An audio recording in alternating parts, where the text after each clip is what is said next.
Welcome to the Salmon Runs YouTube. Enjoy the video. In this video, I will explain direct division. This fundamental arithmetic operation involves splitting a total quantity into equal parts. It is a straightforward method for solving division problems efficiently. Understanding direct division is a foundational skill, essential for many mathematical tasks and everyday calculations. We will cover the core principles and practical steps to master this technique, making complex problems much simpler to approach.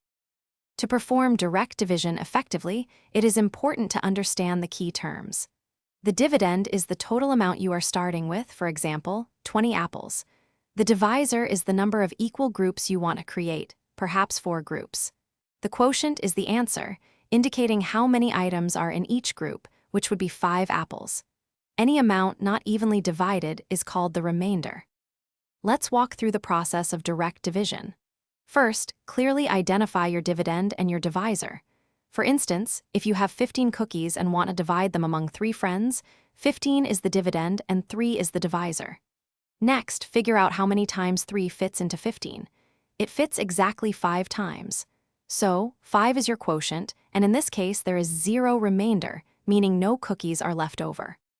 To become proficient in direct division, consistent practice is key. Start with smaller numbers to solidify your understanding before moving to larger ones. A strong grasp of your multiplication tables will significantly speed up your division process. Always verify your answer by multiplying the quotient by the divisor. This product should equal the dividend, plus any remainder. This skill is incredibly useful for tasks like splitting bills or sharing items fairly. Thanks for watching. Consider subscribing if we helped you.